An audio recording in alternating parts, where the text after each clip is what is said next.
বাঙালিখানায় সবাইকে স্বাগত জানাই। আপনারা তো অনেকভাবে কাঠি কচু রান্না করে খেয়েছেন, একবার আমার মতো করে সহজ পদ্ধতিতে আপনিও শিখে নিতে পারবেন ছোট ছোট টিপস সহ। আলু কচু অথবা কচুরমুখী ভর্তা কিভাবে করবেন, করে বেশ কয়েকদিন রেখে খেতে পারবেন ঠিক এমনভাবে বানালে। তবে আমি আজকে এখানে কিভাবে আলু কচু ভর্তা করলাম চলুন সেটা একবার দেখে নিয়ে যাক ভিডিওর মাধ্যমে। এখানে আমি বেশ কিছুটা আলু কচু কেটে নিয়েছি, এগুলোকে একটু প্রেসার কুকারে আমি সেদ্ধ করে নেব। 1 কাপ জল দিয়ে প্রেসার কুকারে সেদ্ধ করে নিতে হবে। এই পর্যায়ে আমি হাফ চামচ নুন অ্যাড করব। আপনারা স্বাদ অনুসারে নুনটা অ্যাড করবেন।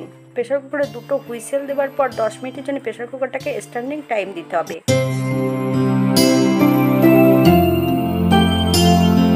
অপর দিক থেকে একটা কড়াইতে বেশ কিছুটা সরষের তেল অ্যাড করব। 8 থেকে 10 কোয়া রসুন মিডিয়াম আছে 4 থেকে 5 মিনিটের মতন ভেজে নিতে হবে। হাত দিয়ে চেপে দেখবেন রসুনটা সেদ্ধ হয়েছে কিনা। যখনই আপনি ভর্তাটা মাখবেন রসুনটা কিন্তু মাখতে পারবেন না, শক্ত থেকে যাবে। এই পর্যায়ে 5-6টা শুকনো লঙ্কা বেশ লাল লাল করে ভেজে নেব। যখনই আপনারা শুকনো লঙ্কা তেলের মধ্যে অ্যাড করবেন সাইডে একটু করে কাট করে দিতে হবে, নইলে ফেটে গায়ে লাগতে পারে। বাঙালি রান্না সম্পূর্ণ ঘরোয়া মশলা দিয়ে। রান্নাগুলো যদি পছন্দ হয় তবে চ্যানেলটি সাবস্ক্রাইব করে দিয়ে পাশে থাকবেন, পাশে থাকা বেলটি বাজিয়ে দেবেন, নইলে নিত্য নতুন রান্নার নোটিফিকেশন পাবেন না।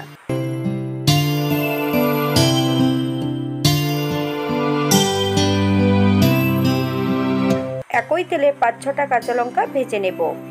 আপনাদের পছন্দ মতন লঙ্কাগুলো ভেজে নিতে। এই পর্যায়ে আমি মিডিয়াম সাইজের একটা পেঁয়াজ বেশ মিহি করে কুচিয়ে অ্যাড করেছি।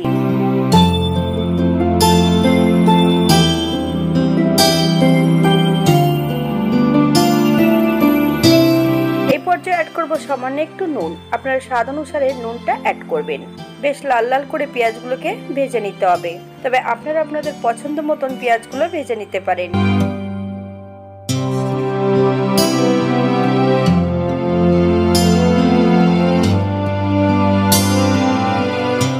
এই পর্যায়ে সম্পূর্ণ পেঁয়াজগুলো তেল থেকে তুলে নিতে হবে।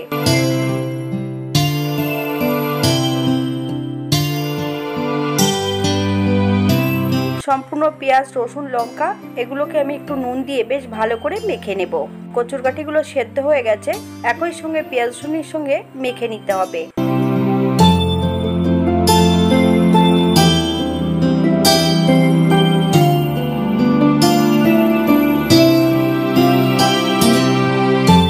ভাজা তেলটা বেশ কিছুটা কমিয়ে নেব।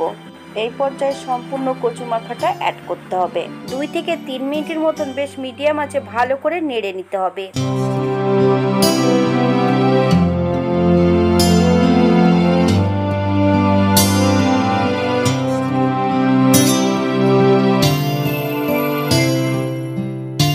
আপনারা যদি কাঁচা সরষের তেল পছন্দ করেন তাহলে এই পর্যায়ে অ্যাড করতে পারেন।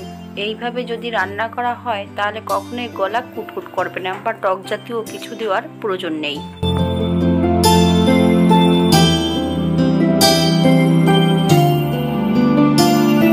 এই পর্যায়ে গ্যাসের ফ্লেমটা অফ করে দিতে হবে। 1 চামচ কাঁচা সরষের তেল অ্যাড করব। আপনারা যদি পছন্দ করেন তাহলে পরিমাণে বাড়িয়ে দিতে পারেন। এটা দেখতে যেমন ভারী সুন্দর হয়েছে, এটা গরম ভাতে খেতে কিন্তু অসম্ভব ভালো। আপনারা একবার বাড়িতে একই পদ্ধতিতে বানিয়ে দেখুন কতটা সুস্বাদু খেতে। আপনারা যদি পছন্দ করেন তাহলে কাঁচা পেঁয়াজ দিয়ে মাখতে পারেন, সেটা খেতেও কিন্তু খুব সুস্বাদু হবে। তবে সেটা বেশিক্ষণ রেখে খেতে পারবেন না, যখনই কাঁচা পেঁয়াজ দিয়ে মাখবেন তখনই কিন্তু খেয়ে নিতে হবে। কচুরমুখী বা কচু আলু ভর্তা তবে এইভাবে যদি বানানো হয় তাহলে কিন্তু রেখে খেতে পারবেন।